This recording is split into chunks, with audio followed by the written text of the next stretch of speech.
This really is a question for both of you, but what are, and we've kind of touched on them, financing being one of them, but what are some of the biggest challenges that entrepreneurs face? I mean, I know the folks watching probably can volunteer that information, certainly, and they know, but what are some of the things that you see that you help overcome, through EPIC and some of the other programs that really help entrepreneurs take that next step from, sometimes it's from just the idea concept, going through the program, to maybe somebody's already in business and they want to implement some innovations in their business, because this isn't just for new companies. That's correct. That's correct. Yeah. Yep.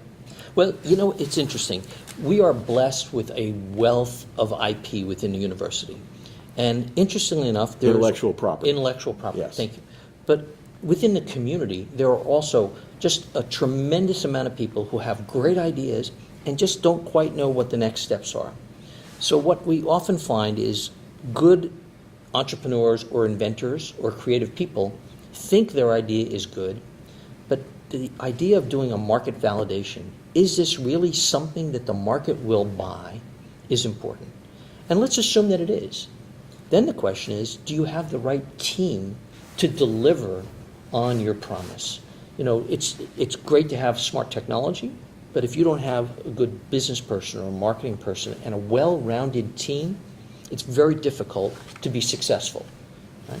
So positioning your product and knowing your go-to-market strategy is another critical component. So what I'm hearing, and this is also an important point, is that while we often celebrate entrepreneurship and innovation as a singular idea or a concept of one person, right?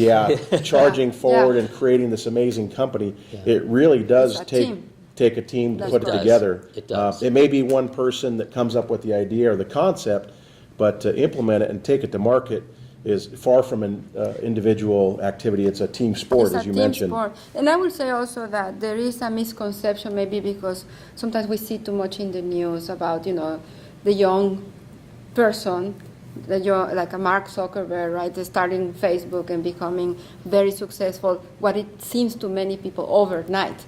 But it's not overnight. It takes a lot of hard work, dedication, passion, and being relentless. So sometimes, entrepreneurs, many of the ones that I've seen that don't take their technology or their idea forward, is because they give up.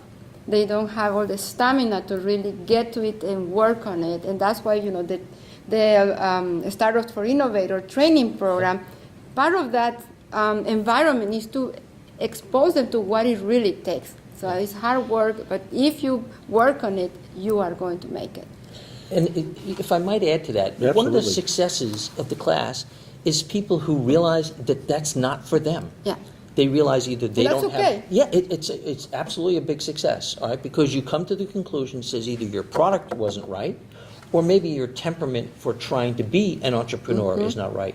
And it's very valuable to learn that early. Sure. Yeah, it's not for everybody. Running a business is far different than necessarily just coming up with a brilliant idea. Yeah. Right. And the team, right, you have a great idea, but if you know that you don't have essentially the business acumen to take that idea to market, partner with somebody that does. So that's where the team comes into place, the innovator with the business person together.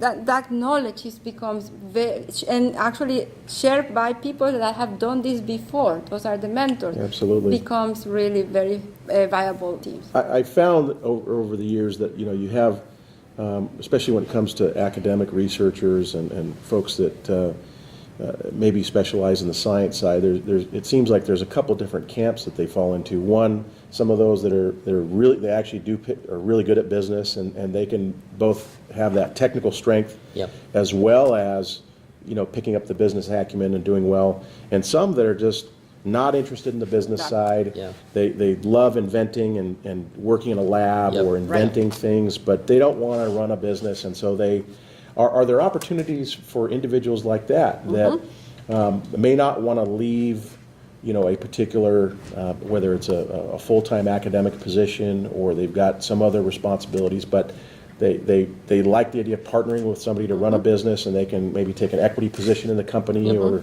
so there's opportunities for them to do that as well. Absolutely.